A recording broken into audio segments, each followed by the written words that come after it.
दोस्तों स्वागत है आपका एक बार फिर। फ्रेंड, हमारी इकोनॉमी की सीरीज चल रही है रोड आईएएस पे। आप लोगों से रिक्वेस्ट है कि अगर जो बच्चे नए हैं तो वो प्लीज़ प्रीवियस वीडियोस को जाके देखें। ये सीरीज़ चल रही है, क्लास वाइज चल रही है, तो मैं ये बोलूँगा कि पहले पीछे से देखें। पहले एक दो वीडियो बना के मतलब कि लगा के देखो। चीज़ें अगर समझ आ रही हैं तो कंटिन्यू करो, नहीं समझ आ रही हैं छोड़ के चले जाओ। सिंपल सी बात है। हम अभी जो है लाइक ये जो भी क्लास चल रही है, इसके बाद आई थिंक ये और इसके बाद एक क्लास और है। हम अभी थोड़ा बेसिक्स पे चलेंगे क्योंकि बेसिक्स बहुत ज़रूरी हैं इकनॉमी के लिए। क्योंकि बच्चे इसी चीज़ को लेके घूमते हैं कि अगर बेसिक्स जब क्लियर नहीं होते हैं तो डायरेक्ट पढ़ना स्टार्ट करते हैं तो उनके इकनॉमी जो होती है सर के ऊपर से निकल जाती है। ऐसा फ्लैट से निकलती है ना, तैरते हुए निकलते पता नहीं चलता। फिर अगर आप कहीं इकनॉमी की पढ़ भी रहे हो तो पता होता है ना कि ध्यान तो किताब में है, लेकिन मतलब पढ़ तो किताब में नहीं, ध्यान कहीं और हो जाता है। इकनॉमी ऐसी चीज़ है। तो हम थोड़ा अभी धीरे चल रहे हैं क्योंकि बेसिक्स करा रहा हूँ, क्योंकि कंसेप्चुअल क्लैरिटी का होना बहुत ज़रूरी है। क्योंकि अगर कंसेप्चुअल क्लैरिटी नहीं हुई तो इकनॉमी में आपके जो 2021 में जिस तरह से खतरनाक बेसिक्स पूछे गए हैं वो वैसे क्वेश्चंस नहीं हो पाएंगे। और मैं यार ये भी नहीं कहता कि हम बहुत अच्छा पढ़ाते हैं, ये करते हैं वो करते हैं। भाई जिसकी जो सी वीडियो आपको अच्छी लगे आप देखें। अब तो ऑनलाइन का ज़माना है, तो उस कंडीशन में आपको जिसका जो मन वो देखें। पर मैं अपनी तरफ से 100% कराने की कोशिश करूँगा। मैं इतना जरूर कराऊंगा कि आपका यूपीएससी, पीसीएस और कोई भी अगर आप वनडे एग्जाम की तैयारी करें जहाँ इकनॉमी ज़्यादा आ रही है तो आपको अच्छे से हो जाए। और साथ में मैं ये भी बोलूँगा कि नोट्स बनाते हुए चलें। अगर आप नोट्स नहीं बना रहे हैं तो चीज़ें जो होंगी वो दिक्कत हो जाएंगी, इस चीज़ को याद रखिएगा। तो नोट्स बनाना भी अगर मैं बात करूँ तो बहुत ज़रूरी है। तो चलिए आज के टॉपिक को बेसिक से स्टार्ट करते हैं। देखिए आज का जो टॉपिक रहेगा उसमें आज हम बेसिकली क्या देखेंगे, पहले इस चीज़ को समझ लो। पहले हम आर्थिक क्रिया देखेंगे,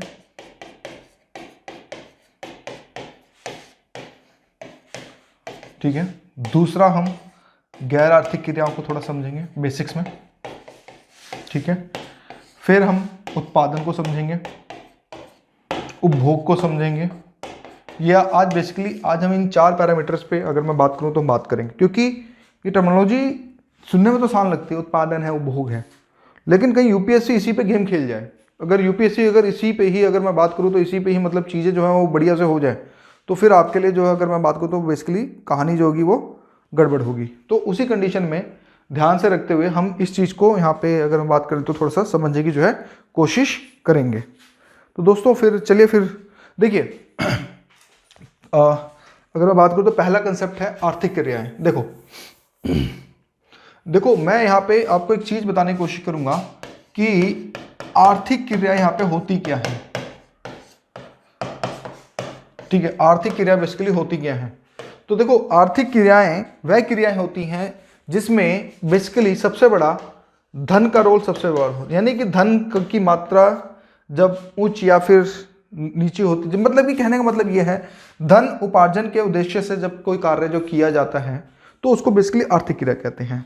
नहीं ऐसा काम, कोई भी काम जिसमें पैसा बोलता हो, समझे मेरी बात को सिंपल लैंग्वेज में, जिसके अंदर पैसा बोलता हो उसको हम आर्थिक क्रिया के तौर पे जो है चीज़ों को समझते हैं, समझे।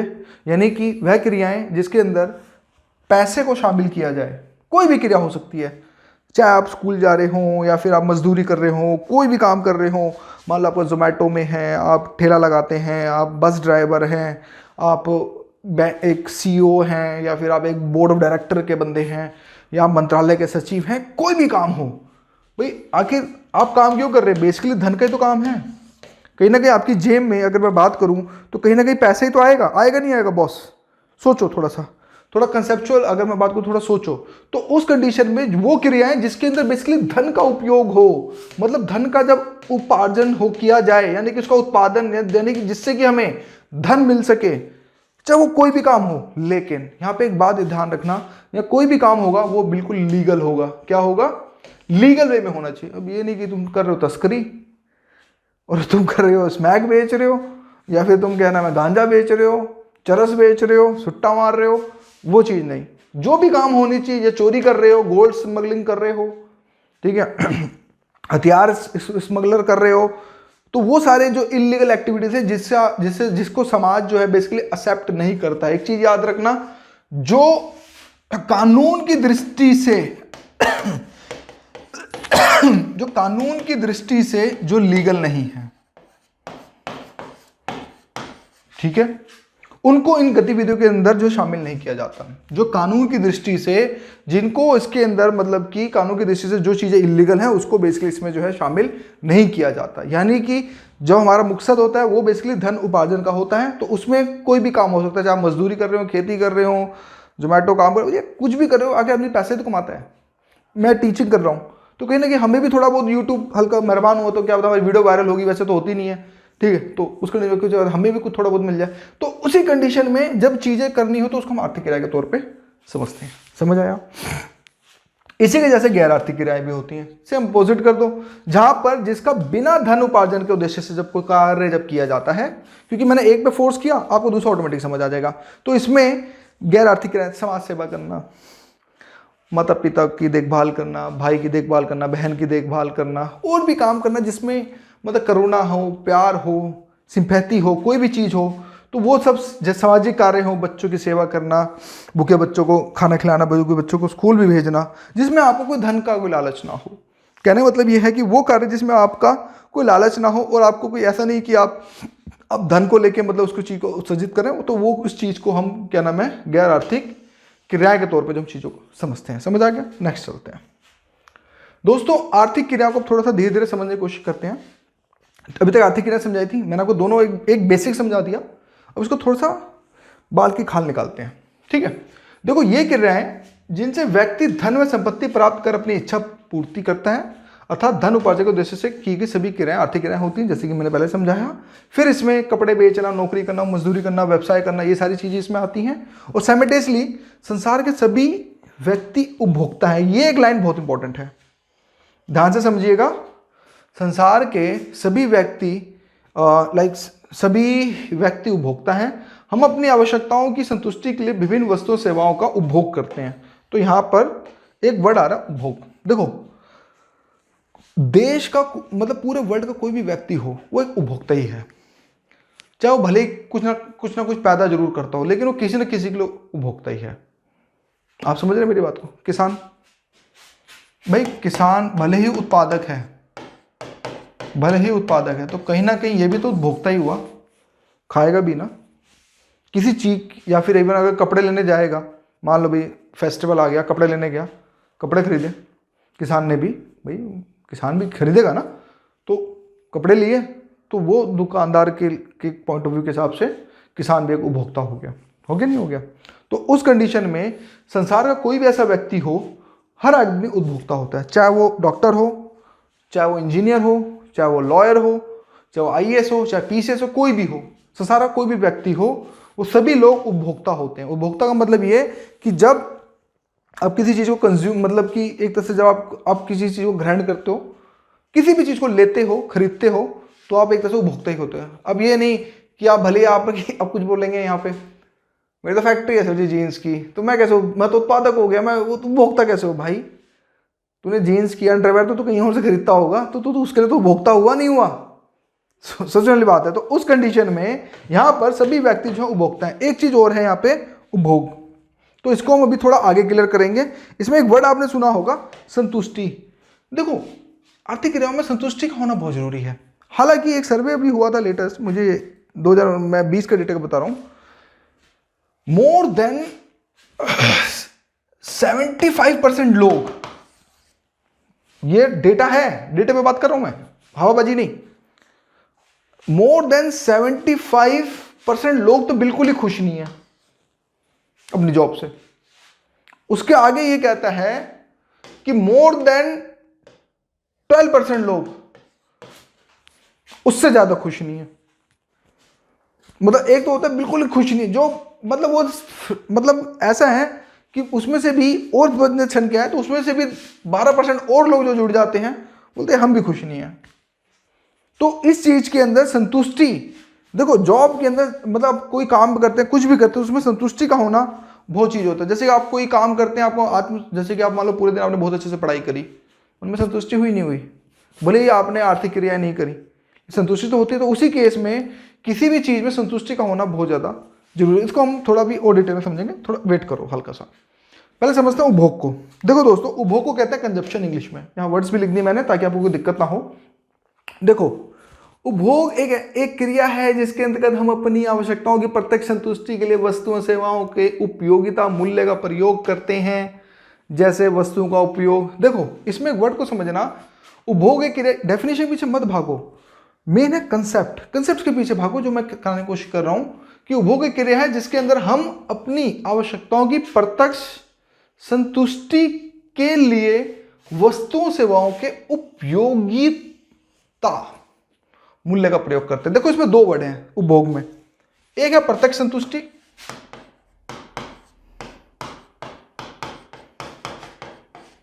और दूसरा है उपयोगिता मूल्य। कहने का मतलब यहां पे ये हुआ, आप इस चीज को ऐसे समझिए, अगर आप कोई मतलब कि कोई किसी चीज को मान लो, जैसे अब पहले एग्जांपल देखते हैं, वस्तु को उपभोग है यहाँ पे, जैसे भोजन लेना, जैसे फॉर एग्जांपल मान लो आप किसी मनाली चले गए, ठीक है, दोस्तों के साथ एक ढाबे पे रुक गए, चलो अभी थोड़ा खाना खा लें। खाना आपको दिखा कि ठीक है भाई खाना बहुत बढ़िया है, ध्यान समझना, मान लो एक आपके मतलब एक ढाबे पे रुक के आपको ये दिखा भाई खाना एक नंबर A1 खाना, लेकिन उसके प्राइस बहुत ज़्यादा थे, प्राइस बहुत ज़्यादा थे, खा तो लिया, मजबूरी थी भाई, भूख लगी थी, खा लिया, लेकिन उसमें आपको संतुष्टि नहीं होगी। डेफिनेटली होता ना, खा तो लिया यार लेकिन पैसे ज़्यादा लग गए, यही होता है ना भैया। मिडिल क्लास लोग क्या सोचते हैं, यार करीब सस्ते में खाना हो जाए, 50-60 रुपये में थाली आ जाए, लेकिन महंगा था। तो उसमें ये हुआ कि आपकी संतुष्टि नहीं, लेकिन आपको प्रोडक्ट तो ठीक मिला, लेकिन आपका अगर बात करें जो प्रत्यक्ष संतुष्टि थी वो चीज़ें उस चीज़ में कम हो गई। लेकिन आप एक ढाबे पे गए, 50 रुपये के बंदे ने थाली दे दी और आपने बोला यार 50 रुपये में बढ़िया है यार, ऐसा तो कुछ है नहीं, बढ़िया मिल गया, हिसाब किताब सही हो गया।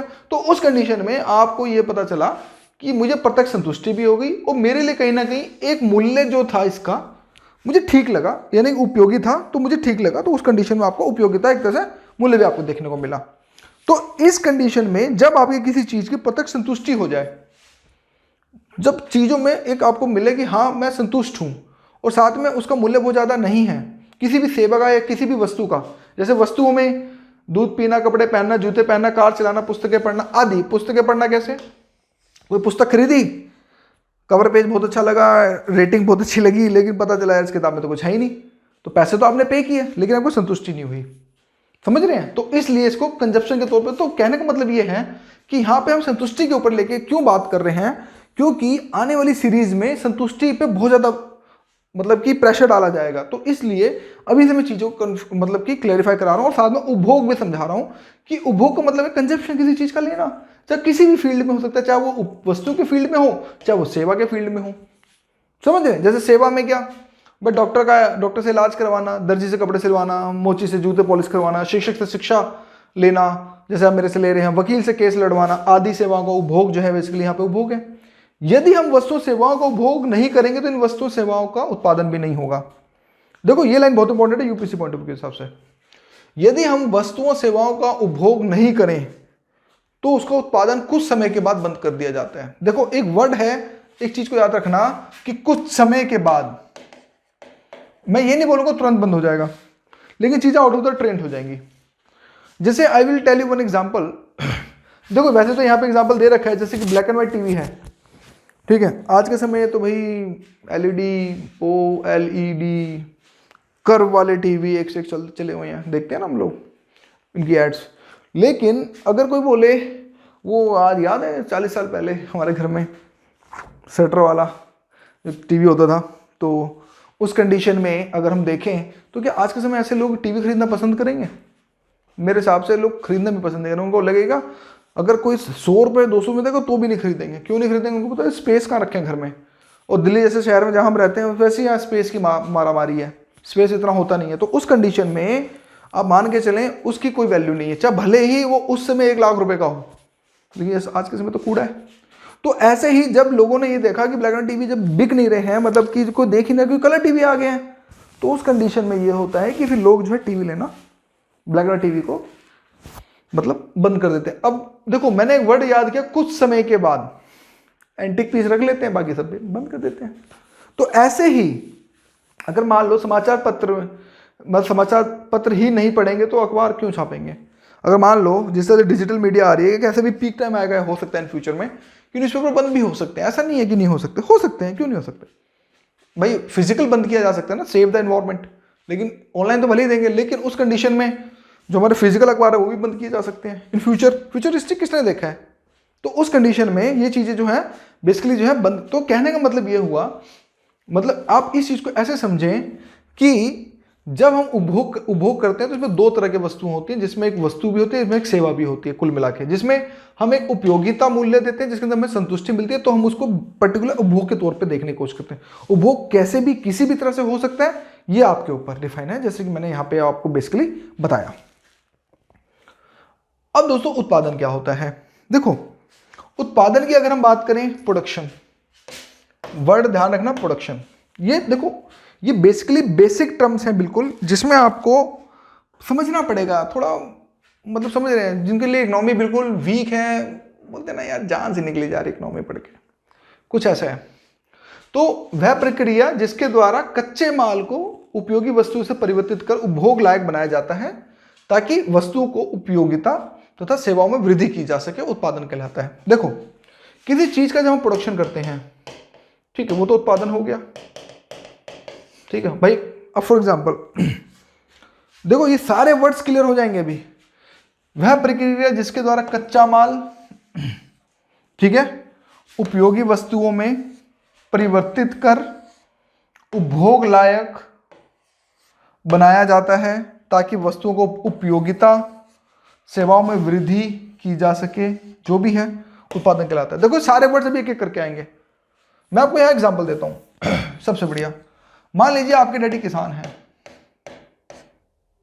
थोड़ा हाथ बना दें, थोड़ा जूते पहना दें बढ़िया से, थोड़ी पगड़ी पहना दें, ये चलो मेरी ड्राइंग बहुत खराब है। आपके डैडी हैं, आपके पास खेत है, लेट सपोज 5 एकड़ है, 5 एकड़ है, ठीक है, खेती करना चाहते हैं। तो खेती करेंगे तो क्या चीज चाहिए, पहली बात बीज, खाद, पानी, पेस्टिसाइड्स, अगर ऑर्गेनिक फार्मिंग करें तो अच्छी बात है, ये सारी चीज़ें चाहिए, लेबर चाहिए भाई। अब 5 एकड़ ज़मीन है तो ऐसा तो है नहीं कि आदमी अकेला कर लेगा, ट्रैक्टर हो तो ट्रैक्टर चाहिए, और भी लोग चाहिए तो और भी लोग चाहिए नहीं चाहिए। तो उस कंडीशन में जिसके द्वारा कच्चे माल को, अब भाई बीज क्या है किसान के लिए, कच्चा माल है या नहीं है, ऑफ कोर्स रॉ मटेरियल है। खाद क्या है, वो भी एक तरह से किसान के लिए कच्चा माल है भाई, क्योंकि उसको मान लो यहाँ पे गेहूं उगाने हैं, मानने में क्या जा रहा है, गेहूं उगाने, तो उस कंडीशन में कच्चा माल हो गया। उपयोगी वस्तु में परिवर्तित कर उपभोग लायक, यानी कि जब हम बीज डालेंगे, ठीक है, पानी डालेंगे, खाद डालेंगे, उसकी सिंचाई बुनाई जो भी है मतलब करेंगे, उसके बाद हमारा जो है गेहूं कुछ समय के बाद जो तैयार हो जाता है, होता नहीं होता है। तो उस कंडीशन में हमें यह पता चला कि उपयोगी तथा सेवाओं में वृद्धि की जाती है, यानी कि इससे बनके गेहूं आ गया, ये सारे प्रोडक्ट्स इनपुट्स डले, यानी कि इस गेहूं में जब हमारी चीजें इनपुट्स आई तो हमारा आउटपुट गेहूं निकला, कहीं ना कहीं प्रोडक्शन हुआ। ऐसा तो है नहीं कि गेहूं बोया और गेहूं हो गया भाई, चीजें डाली जब भी जाके हुआ ना। तो उस कंडीशन में ये हमारा एक फाइनल प्रोडक्ट निकला। लेकिन अब बिस्कुट बनाने वाली कंपनी क्या करेंगी, सोचो, बिस्कुट बनाने वाले भाई देखो ये तो किसान के लिए था भाई, उसका ये प्रोडक्शन निकल गया। अब उसी के जैसे बिस्कुट बनाने वाली कंपनी क्या करेंगी, वो क्या करेंगी, गेहूं को खरीदेंगी, इसमें चीनी मिलाएंगी और भी थोड़े बहुत जो भी चीजें मिलाएंगी, और उसके बाद उसको बिस्किट बना देंगी। मान लो 15 रुपए किलो गेहूं खरीद लिया, बिस्कुट को मान लो 100 रुपए या फिर 50 रुपए किलो बेचेंगी। तो चीजों में क्या हो रहा है, तो कंपनी के लिए कच्चा माल क्या हुआ भाई, कंपनी के लिए कच्चा माल बीज हुआ या खाद हुआ या फिर गेहूं हुआ, कंपनी के लिए कच्चा माल जो है गेहूं हुआ। क्यों, उससे क्या मतलब, डायरेक्ट गेहूं खरीदो तो उसके लिए तो पहला इनपुट यही हुआ ना। तो उस कंडीशन में जब इनपुट हुआ तो ये चीजें हो गई, तो इसमें ये सारी चीजें मतलब इसके लिए कच्चा माल यहाँ पे देखने को हमें जो देखने को मिला। तो अब वो जो 15 रुपए किलो गेहूं है प्लस 5 रुपए की चीनी लगी होगी, 5 रुपए का और मटेरियल लग गया, मतलब 25 रुपए का काम हो गया, और 25 में 50 रुपए में बेच दिया इसने, तो मूल्यवर्धन हुआ नहीं हुआ। तो उसी कंडीशन में उसके उत्पादन प्रक्रिया का जो है बेसिकली प्रोसेस को बढ़ा। तो गेहूं चीनी जैसे कच्चे माल के उपयोग से बिस्कुट बनाना एक उत्पादन क्रिया है। मेडिकल कॉलेज द्वारा छात्रों को डॉक्टर बनाना, लॉ कॉलेज द्वारा छात्रों को वकील बनाना, ये भी सेवा क्षेत्र में उत्पादन प्रक्रिया। अब देखो कैसे यार, मान लो आपको एम्स में एडमिशन हो गया है, एम्स मार दिया, क्रैक कर दिया पूरा, खतरनाक, रैंक 1 गए। 5 साल के बाद डॉक्टर बनोगे। जब डॉक्टर बनोगे तो उसमें क्या होगा, फीस भी तो लोगे या आपको सैलरी मिलेगी, कुछ भी मिले तो कहीं ना कहीं उत्पादन प्रोडक्शन तो होगा ना आपको भी इनडायरेक्टली, होगा नहीं होगा, कहीं ना कहीं जब आप करेंगे आपकी सेवा क्षेत्र में जैसे आपका उत्पादन होगा, मतलब कि वैल्यू एडिड चीज़ें हुई। तो इसी वजह से वकील हुए, मान लो आपने क्लैट का एग्जाम क्लियर कर दिया, पहुंच गए लॉ कॉलेज, ठीक है, दिल्ली यूनिवर्सिटी, तो उस कंडीशन में जब आप वकील बनोगे फ्यूचर में क्लाइंट से पैसे भी तो लोगे, फ्री में तो सेवा करोगे नहीं भैया, रोटी तो फ्री में नहीं चलेगी। तो उस कंडीशन में आपकी सारी चीज़ें यहाँ पे देखने को मिलेंगी। तो दोस्तों ये था उत्पादन। इसके बाद एक लास्ट लेक्चर और है बेसिक का, फिर उसके बाद हमारी क्लास कंप्लीट हो जाएगी। तो आज की वीडियो के लिए इतना ही, मैं भी थक गया हूँ। Thank you.